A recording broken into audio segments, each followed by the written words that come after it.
BA third year political science की online class में आपका फिर से स्वागत है। देखिए, मैंने आपको भारत की विदेश नीति के जो चरण दिखाए हैं उसमें पंडित जवाहरलाल नेहरू से लेकर और अब के वर्तमान प्रधानमंत्री नरेंद्र मोदी तक के निहित हैं। पिछली वीडियो में मैंने आपको यानी कि पीवी नरसिम्हा राव और इसके बाद जो भी प्रधानमंत्री रहे हैं और उनकी विदेश नीति किस प्रकार से रही है उसके बारे में आपसे चर्चा की थी। अटल बिहारी वाजपेयी के 13 दिन के शासनकाल के बाद जब सरकार परिवर्तित हुई और 13वीं लोकसभा चुनाव का निर्धारण किया गया तो इस आधार पर अपन यह कह सकते हैं कि इसके बाद पुनः प्रधानमंत्री अटल बिहारी वाजपेयी को सरकार बनाने का मौका, जो एक एनडीए के रूप में जिसे कहते हैं अपन राष्ट्रीय लोकतांत्रिक गठबंधन के नाम से पुनः चुनाव लड़ा और भारतीय जनता पार्टी और उसके सहयोगी दलों के साथ उसे बहुमत प्राप्त हुआ।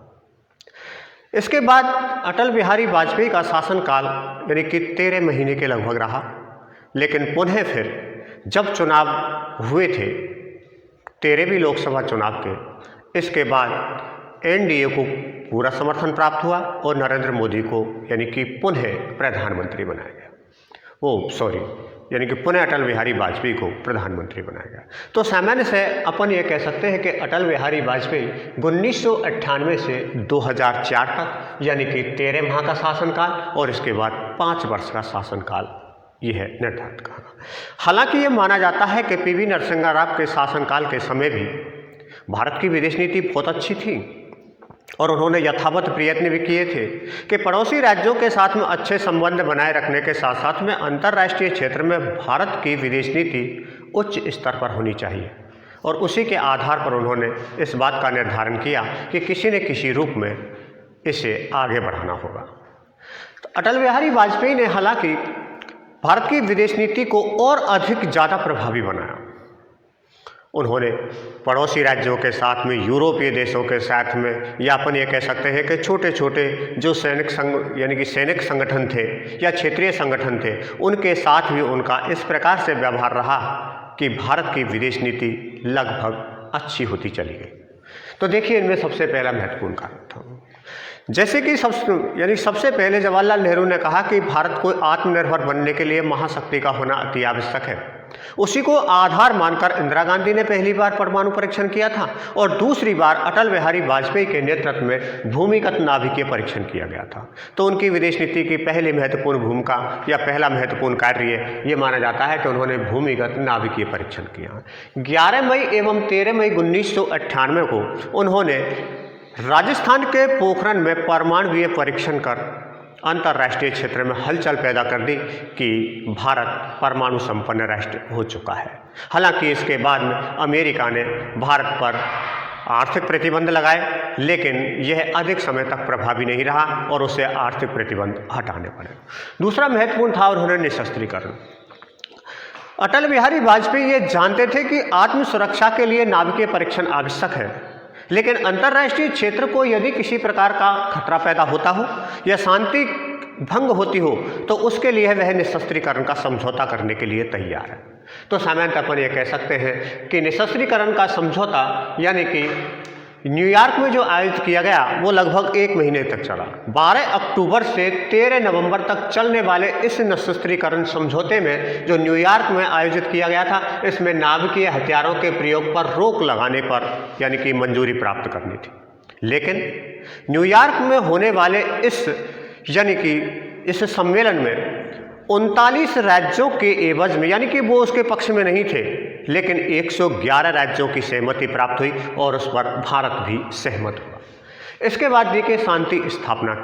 में योगदान। भारत अंतर्राष्ट्रीय क्षेत्र में शांति बनाए रखने के साथ साथ में स्वयं की सुरक्षा की भी जिम्मेदारी रखता है। इस आधार पर अपने कह सकते हैं कि अंतर्राष्ट्रीय क्षेत्र में या संयुक्त राष्ट्र संघ के सहयोग के आधार पर उन्होंने शांति व्यवस्था को बनाए रखने का भी कार्य किया। शांति स्थापना में सहयोग यानी कि नवंबर 1998 में जब लेबनान संकट था तो उस समय भारतीय सैनिकों को लेबनान में शांति सेना के रूप में प्रयुक्त किया गया था। अपन ये मान सकते हैं कि अंतर्राष्ट्रीय क्षेत्र में भी भारत ने शांतिपूर्ण व्यवहार बनाए रखने के लिए या शांति व्यवस्था बनाए रखने के लिए स्वयं के सैनिकों को अपने देश की सीमाओं से बाहर भेजा। इसके बाद देखिए कि अंतर्राष्ट्रीय क्षेत्र में जिस प्रकार से घटनाएं हुई और अपन ये मानते हैं कि बहुत धीरे धीरे जो शासनकाल था या उनकी बड़ी महाशक्तियों की जो प्रतिक्रियाएं थीं वो यानी परिवर्तित होने लगी और भारत और अमेरिका जैसे राष्ट्रों के मध्य आपसी समझौते या आपसी सहयोग की भावना पैदा हुई। अमेरिका के राष्ट्रपति बिल क्लिंटन ने भारत की यात्रा की, जिसे अपन 2000 में मानते हैं। तो सामान्यतः बिल क्लिंटन की जो भारत यात्रा थी उसके तहत इस बात का निर्धारण था कि दोनों देशों के मध्य कुछ व्यापारिक एवं सहयोगात्मक संबंध स्थापित हुए, जिसे उन्होंने दृष्टिकोण 2000 के नाम से माना जाता है। यानी कभी कभी एग्जामों में आ भी जाता है कि दृष्टिकोण 2000 क्या है। तो दृष्टिकोण 2000 भारत और अमेरिका के मध्य किए गए वे समझौते हैं जो अमेरिकी राष्ट्रपति बिल क्लिंटन ने भारत की यात्रा के दौरान किए थे। इसके बाद देखिए कि भारत एवं पाकिस्तान। भारत ने हमेशा ये चाहा है कि पाकिस्तान चाहे कितना भी भारत विरोधी गतिविधियां रखता हो या भारत विरोधी सोच रखता हो, लेकिन भारत को आगे से यह पहल करनी है कि वह पाकिस्तान के साथ में शांति चाहता है और जिस प्रकार के मुद्दे दोनों देशों के मध्य हैं उसे शांतिपूर्ण तरीके से सुलझाने की कोशिश करना है। तो सामान्यतः देखिए कि भारत और पाकिस्तान के मध्य सबसे पहला जो यानी कि संबंध स्थापित होता है वो है कि फरवरी 1999 में अटल बिहारी वाजपेयी ने दिल्ली लाहौर बस सेवा का प्रारंभ किया, जिससे कि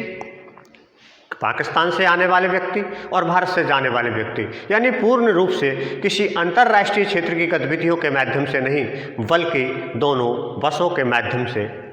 यानी कि एक दूसरे देशों की यात्राएं कर सकते हैं। इसके बाद ये भी माना जाता है कि दोनों यानी देशों के मध्य जो बस सेवा प्रारंभ की गई थी उससे दोनों के मध्य कुछ तनाव की स्थिति कम हुई। इसके बाद देखिए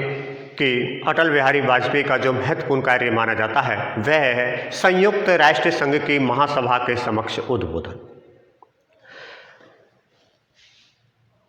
6 से 8 सितंबर 2000 न्यूयॉर्क में होने वाले महासभा सम्मेलन में भारत की ओर से प्रधानमंत्री अटल बिहारी वाजपेयी ने उद्बोधन किया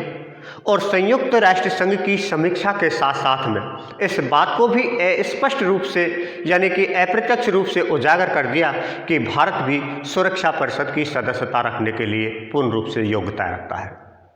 तो यानी कि अटल बिहारी वाजपेयी के शासनकाल में इस प्रकार की उसकी विदेश नीति रही। लेकिन अपन मानते हैं कि 14वीं लोकसभा चुनाव और 15वीं लोकसभा चुनाव में कांग्रेस के द्वारा संयुक्त प्रगतिशील गठबंधन, जिसे अपन यूपीए कहते हैं, अपने सहयोगी यानी कि राजनीतिक दलों के साथ में उन्होंने चुनाव लड़ा और पूर्ण रूप से उसे जब बहुमत प्राप्त हुआ तो प्रधानमंत्री मनमोहन सिंह को बनाया गया था। मनमोहन सिंह हालांकि एक अर्थशास्त्र के क्षेत्र में विशेष योग्यताएं रखते हैं और देश की अर्थव्यवस्था जो कांग्रेस के शासनकाल में थी, अच्छी नीतियां थी, बैंकों का राष्ट्रीयकरण करना था या अन्य प्रकार की आर्थिक गतिविधियां थी, इन कार्यों में मनमोहन सिंह का विशेष योगदान माना जाता है। लेकिन 14वीं लोकसभा चुनाव में उन्हें प्रधानमंत्री पद नियुक्त कर दिया गया था। इनके शासनकाल में अंतर्राष्ट्रीय क्षेत्र की गतिविधियां जिस प्रकार से यानी निर्धारित थी और भारत की विदेश नीति को और भी अच्छा बनाया। जैसे अपन ये मानते हैं कि भारत और पाकिस्तान के मध्य चाहे कितना भी तनाव क्यों ना रहा हो, लेकिन फिर भी भारत ने पाकिस्तान के समक्ष हमेशा ही शांति की अपील की है। उस समय पाकिस्तान के राष्ट्रपति परवेज मुशर्रफ थे और परवेज मुशर्रफ ने मनमोहन सिंह के शासनकाल में पहली यात्रा की थी। तो परवेज मुशर्रफ की भारत यात्रा 16 से 18 अप्रैल 2005 को ये यात्रा की गई थी और इस यात्रा को अपन हैदराबाद हाउस के नाम से भी जानते हैं। दोनों देशों के मध्य कश्मीर समस्या को लेकर शांति वार्ता स्थापित करने के लिए इस यात्रा को महत्वपूर्ण माना जाता है, लेकिन किसी कारणों से यह वार्ता सफल नहीं हुई। लेकिन फिर भी दोनों देशों के मध्य इस बात का आभास हो चुका था कि भारत और पाकिस्तान दोनों कभी न कभी समझौते की कगार पर आ ही जाएंगे, या अपन ये कह सकते हैं कि दोनों के मध्य इस कश्मीर समस्या के मसले पर किसी न किसी प्रकार से सहमति हो जाएगी। इसके साथ ही देखिए कि दोनों देशों की पहल के कारण 20 जनवरी 2006 को अमृतसर लाहौर बस सेवा प्रारंभ की गई थी। इसके बाद 24 मार्च 2006 को अमृतसर नानकाना साहब एक्सप्रेस, जो यह पाकिस्तान में है, दोनों के मध्य बस सेवा प्रारंभ की गई और इसके साथ साथ लाहौर अटारी एक्सप्रेस, या अपन ये कह सकते हैं कि जिसे समझौता एक्सप्रेस के नाम से जाना जाता है, इसे भी रेल सेवा के रूप में बहाल कर दिया गया था। विशेष महत्वपूर्ण चीज मानी जाती है कि अपन अटल बिहारी वाजपेयी के क्षेत्र में जब एक यहाँ पर समझौता किया गया था, जिसे दिल्ली लाहौर बस सेवा प्रारंभ की गई थी, मनमोहन सिंह के शासनकाल में इस 3 प्रकार की यानी कि 2 बस सेवाएं और 1 रेल सेवा यानी प्रारंभ की गई थी। इसके बाद देखिए कि भारत का अमेरिका के प्रति क्या रुख था या अमेरिका भारत के प्रति क्या रुख रखता है। प्रधानमंत्री मनमोहन सिंह के शासनकाल के तहत अमेरिका और भारत के मध्य नज़दीकियां बढ़ी और दोनों देशों के मध्य समझौता हुआ। अप्रैल 2005 में अमेरिका ने F-18 लड़ाकू विमान भारत को देने पर सहमति व्यक्त की और दोनों देशों के प्रधानमंत्रियों के मध्य समझौता हुआ। इसी के साथ ये भी माना जाता है कि समझौता जिस प्रकार से हुआ, दोनों देशों के मध्य नज़दीकियां बढ़ी, उसी प्रकार से मार्च 2006 में बुश ने भारत की यात्रा की। जॉर्ज बुश ने भारत की यात्रा की और दोनों देशों के मध्य कुछ व्यापारिक समझौते भी हुए थे। इसके बाद देखिए कि भारत एवं रूस, अपन ये मानते हैं कि बड़े राज्यों के साथ में अंतर्राष्ट्रीय क्षेत्र की गतिविधियां यदि बड़ी होती हैं तो भारत की अर्थव्यवस्था तो होती है सुदृढ़, इसके साथ साथ भी अन्य राष्ट्रों में भी इस प्रकार सा भय पैदा रहता है कि कहीं इसमें मित्रता संधि होती है तो किसी न किसी रूप में हमें हानि पहुंच सकती है। भारत ने रूस के साथ में संबंध बनाना इसलिए भी आवश्यक समझा क्योंकि परमाणु क्षेत्र में जो हमें शक्ति प्राप्त चाहिए या ईंधन की आपूर्ति करता था, वो रूस के द्वारा ही तो की जाती थी। तो सामान्यतः भारत एवं रूस के मध्य जो समझौता हुआ, जिसके तहत 8 मई 2005 को मनमोहन सिंह ने मास्को की यात्रा की और दोनों देशों के मध्य यह समझौता हुआ कि तारापुर संयंत्र एवं नए परमाणु संयंत्रों के लिए ईंधन की आपूर्ति रूस के द्वारा भारत को की जाए। या अपन यह कह सकते हैं कि तारापुर संयंत्र एवं नए परमाणु संयंत्रों के ईंधन की आपूर्ति का यह समझौता मनमोहन सिंह और रूस के मध्य विशेष महत्वपूर्ण यानी कि विशेष महत्वपूर्ण तत्व रखता है। इसके बाद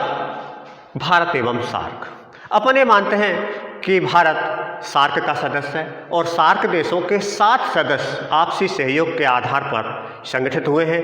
प्रधानमंत्री मनमोहन सिंह ने इन देशों के मध्य सामंजस्य, शांति व्यवस्था बनाए रखने, सहयोग, व्यापारिक एवं आर्थिक क्षेत्र में ज़्यादा से ज़्यादा सहयोग प्रदान करने और एक दूसरे के प्रति समर्पण की भावना रखने पर जोर दिया गया था। और सार्क का सम्मेलन 3 से 4 अप्रैल 2007 में नई दिल्ली में आयोजित किया गया था, जिसकी अध्यक्षता मनमोहन सिंह के द्वारा की गई। इसके बाद देखिए भारत एवं गुटनिरपेक्ष,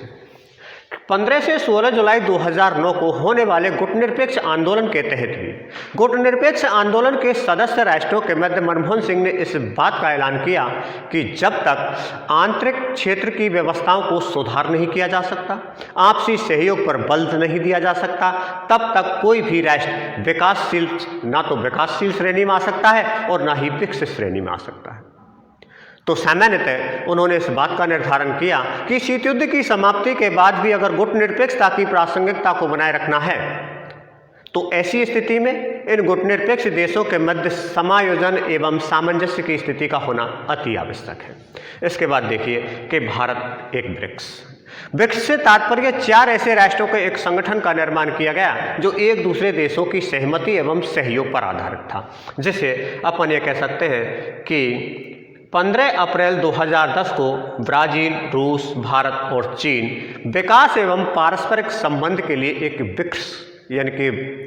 ब्रिक्स का संगठन का निर्माण किया गया था। इसके साथ साथ ये भी माना जाता है कि मनमोहन सिंह सरकार में एक और बहुत महत्वपूर्ण उपलब्धि मानी जाती है। अमेरिका के राष्ट्रपति